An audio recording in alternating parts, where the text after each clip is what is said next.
A esta hora, como anunciamos en principio de este informativo, recibimos en esta mesa de trabajo al ministro de Economía y Finanzas, Carlos de la Torre.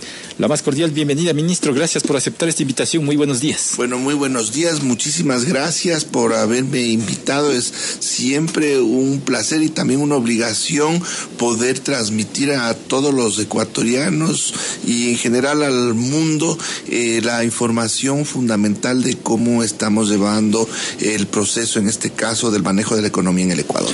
Ministro, quiero empezar por algo que ayer ya se hizo público ante sus primeras declaraciones de que se iba a cambiar parte del equipo económico u oxigenar. Así se produjo prácticamente al final del día de ayer. Se está moviendo algunos funcionarios del equipo económico del gobierno del presidente Moreno, entre ellos Patricio Rivera.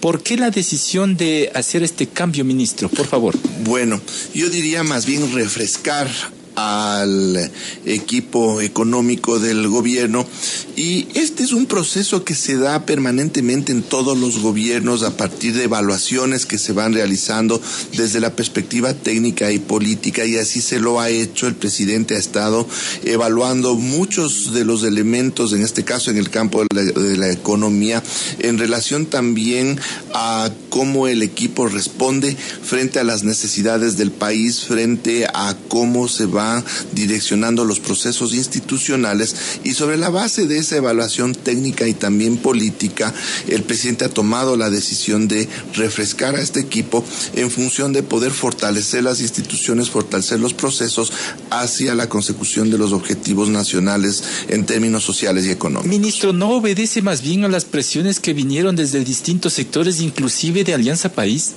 Tenemos que entender que se dieron algunas presiones, se dieron manifestaciones en ese sentido, que se las ha tomado como un insumo más dentro de muchos otros factores técnicos y políticos que han pesado en esta decisión. ¿Por qué Patricio Rivera, Martínez y tres personas en definitiva? Wilson Mayorga, ¿por qué estas tres personas en particular? Porque en principio, como le dije, la oposición y en la misma Alianza País daban cuenta de que son los ideólogos del modelo económico de Rafael Correa. Bueno, puede haber sido así, pero en el caso actual yo estuve desde el principio al frente en la conducción de la política económica en el Ecuador, y si bien ellos han cumplido ciertas funciones, ciertos papeles muy cercanos a la presidencia de la República, yo he tenido ese control, pero en la evaluación que se ha hecho sobre la base también de que cuál debería ser la participación de estos funcionarios, es lo que se ha decidido en este caso, este refrescamiento de autoridades. ¿Se vienen más cambios en el equipo económico, ministro? Siempre hay la posibilidad de que hayan cambios, es una situación permanente, y también estos cambios pueden darse a diversos niveles. En este caso se ha dado a un nivel alto, pero también se está mirando permanentemente dentro de mi cartera de Estado y de los espacios en los que el ministro de Economía y Finanzas tiene una participación directa. Yo estoy también permanentemente mirando cómo se van desenvolviendo los funcionarios en función de los objetivos que pretendemos alcanzar, y si es el caso se toman decisiones de cambios. Pero también se sugerirá quienes sean los quienes reemplacen a estas autoridades. Sí, efectivamente ese anuncio se hará en los siguientes días, ya cuando se haya seleccionado quienes ocuparán esos cargos. ¿Todavía no hay los nombres en la mesa de trabajo? No, se está trabajando, es decir, eso también es un proceso, siempre existen alternativas y estamos estudiándolas. Su permanencia en la cartera de Finanzas, ministro. Bueno, el presidente primero me ha pedido que yo haga el anuncio y me ha ratificado como quien está a cargo de la conducción de la política económica del país. Ahora, estos cambios que se registran, ¿hará de alguna forma que se cambien también el modelo económico? A ver, hay que entender que estamos trabajando con un direccionamiento del manejo económico en el cual yo estoy liderando todos los procesos desde hace 6 meses, y seguiremos en esa línea muy clara dentro de la cual nos hemos manejado. ¿El modelo económico es el que viene del gobierno anterior o hay algunos cambios ¿Cómo usted lo analiza, ministro? A ver, tenemos que entender que primeramente el contexto económico actual es muy diferente al que estuvo presente en años anteriores. Eso ya de entrada nos obliga a que el manejo de la economía sea totalmente diferente. Asimismo, si bien los instrumentos a disposición del manejo económico son los mismos y son pocos aquí en cualquier parte del mundo, su orientación y los objetivos hacia los que se los dirige van cambiando. En este caso, tengamos en cuenta que hemos manifestado varios objetivos macroeconómicos.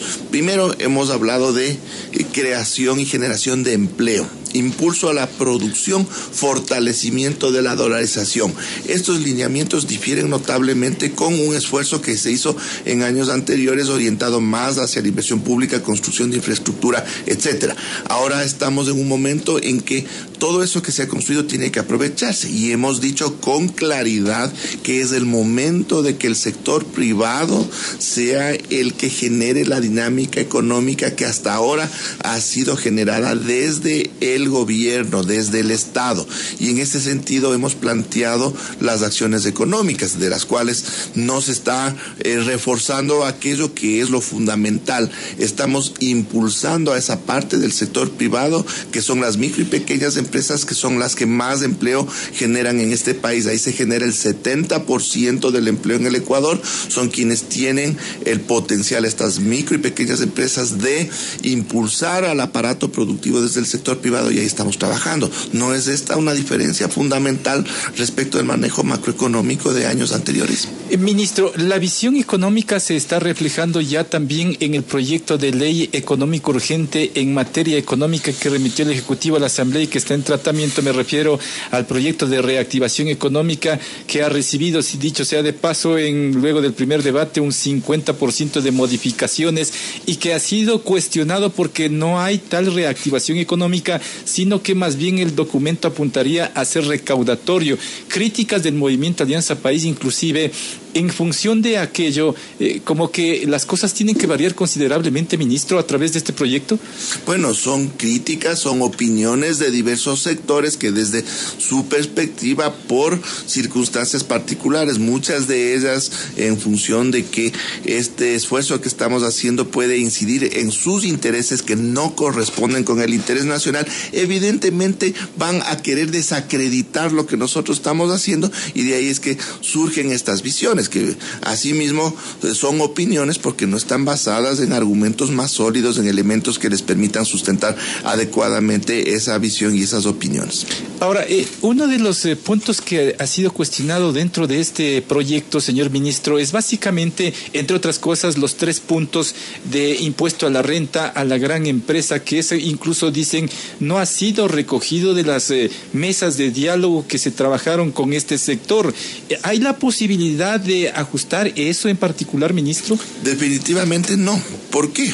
A ver, entendamos que las mesas de diálogo y el Consejo Consultivo Productivo Tributario tuvieron el objetivo de recoger propuestas de los sectores productivos del Ecuador, para que estas propuestas sirvan de insumos para el diseño de la política económica, que es nuestra responsabilidad como gobierno. Y dentro de esa responsabilidad nosotros trabajamos para atender los objetivos y los intereses generales de los ecuatorianos. Es decir, nosotros trabajamos en función del interés de las grandes mayorías, no de intereses ni de circunstancias particulares. Entonces, en esa medida es que nosotros hemos propuesto un conjunto de acciones que buscan generar empleo, impulsar producción y fortalecer la dolarización. Y claro, esto significa también incentivos de orden tributario que ya los hemos planteado, que están ya algunos vigentes a partir de decretos que se han suscrito, otros que tendrán que establecerse en el marco de la ley que sea aprobada. Y este esfuerzo fiscal tiene que compensarse de alguna manera, y en este caso estamos apelando a quienes más tienen y quienes más se han beneficiado de los años de bonanza económica anteriores, y son esas grandes empresas que han generado utilidades millonarias a quienes les pedimos un poquito más de esfuerzo en función de empujar a la economía y a la producción nacional hacia adelante. Ese sacrificio de la gran empresa, según los propios empresarios, no va a terminar en lo que tanto busca el gobierno, que es la generación de fuentes de empleo. Ese segmento muy en particular en los estudios de finanzas, ¿cuántos empleos generarían?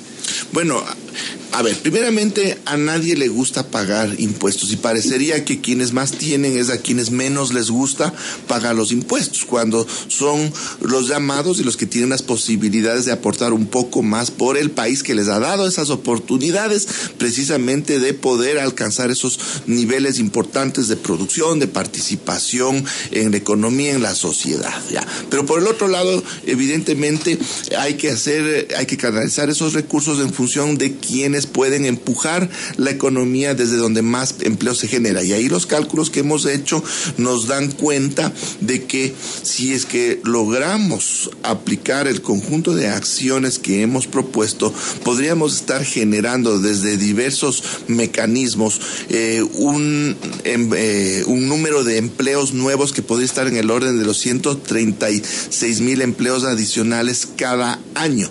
Empleos directos desde estas acciones, que hay que entender que también generarían una dinámica económica que empujaría empleos indirectos y estaríamos con ello alcanzando la meta que se estableció de los 250,000. ¿Cuáles serían las actividades en donde más mano de obra se utilizarían?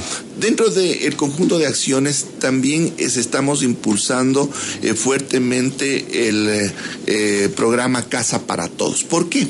Porque hasta que el sector privado en general pueda ocupar el espacio del cual el Estado retira su participación en términos de impulso económico, pasará algún tiempo.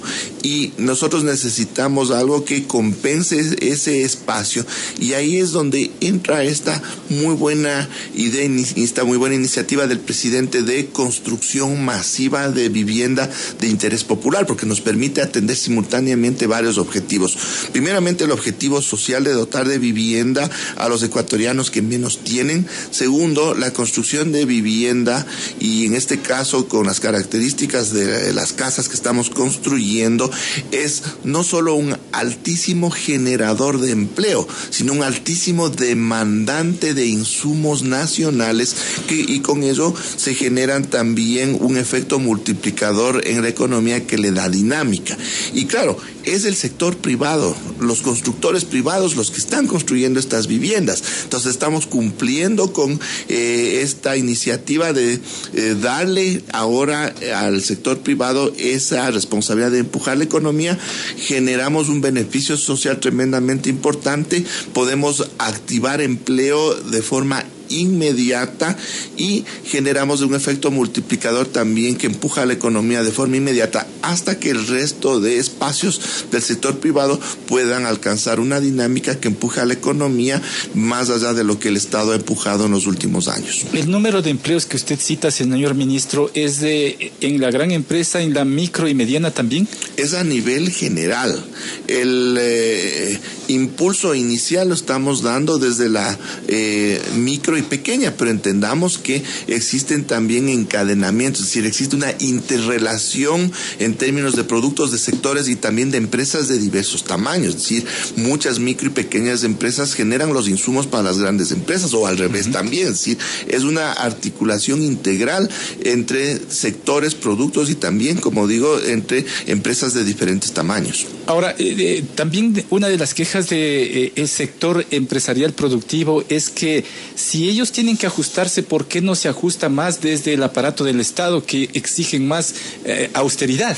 Ya, bueno, hay que entender también qué es lo que está detrás del gasto público. Ayer en una reunión con varios ministros estábamos conversando, yo desde la perspectiva técnica, en el sentido que para todos está muy claro que en gran medida el gasto público implica el otorgamiento de servicios de educación, salud, seguridad interna y externa, y asimismo como servicios judiciales a la población ecuatoriana que están garantizados por la Constitución. 88% del gasto en sueldos y salarios van para estos servicios. servicios. El 86% de las compras públicas van para estos sectores. Más de la mitad de la inversión pública va para estos sectores, incluyendo también la construcción y mantenimiento de vías. Entonces, cuando a mí me dicen que hay que recortar más, yo tengo que preguntar, bueno, ¿qué escuelas cerramos?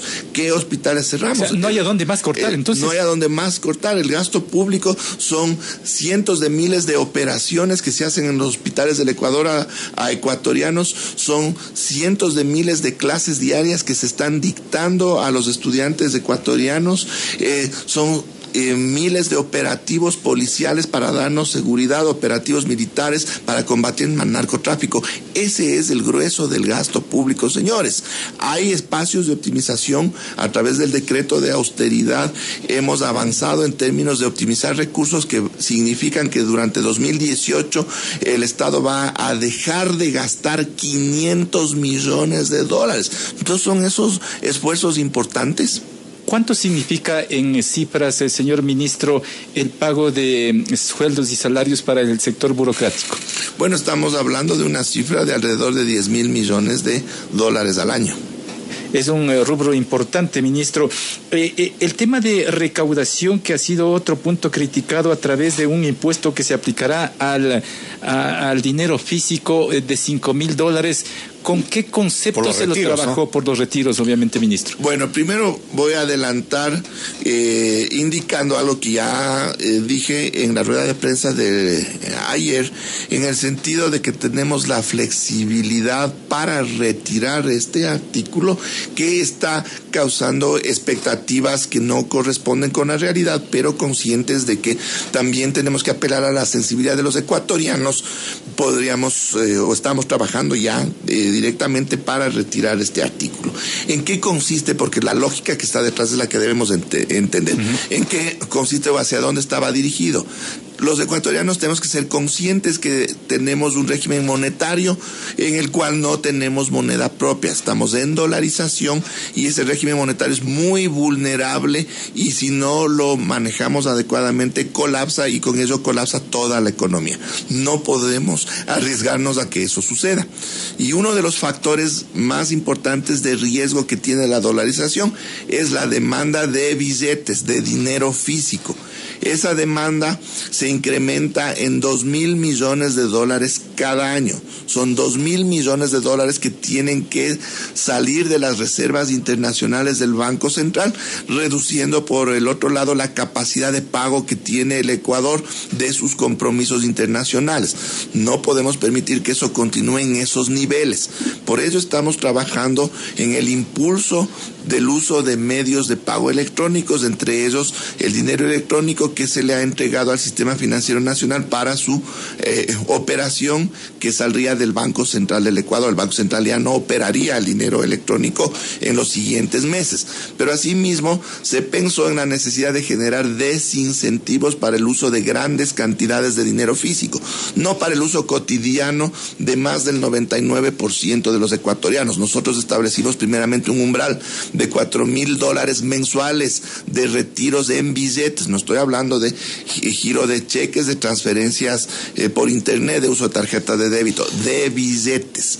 Y nosotros encontramos que el 99% de los ecuatorianos nunca retiraremos más de $4,000 en billetes al mes. Son muy pocos ecuatorianos que retiran cantidades gigantescas de dinero que son las que están realmente afectando las reservas internacionales y son el menos del 1% y son quienes retiran más de $4,000 o más de $5,000 mensuales. Entonces la idea era generar un pequeño desincentivo que nos permita financiar por el otro lado tratamientos de enfermedades catastróficas para que de a poco en el Ecuador se vaya generando una cultura del uso de medios de pago electrónicos. No tenía fines recaudatorios entonces de esa medida. De ninguna manera lo que se podría recaudar era muy bajo. Lo que tenía era la intención de generar un desincentivo al uso de efectivo que en grandes cantidades afecta a la economía ecuatoriana. Pero sin embargo, ministro, esa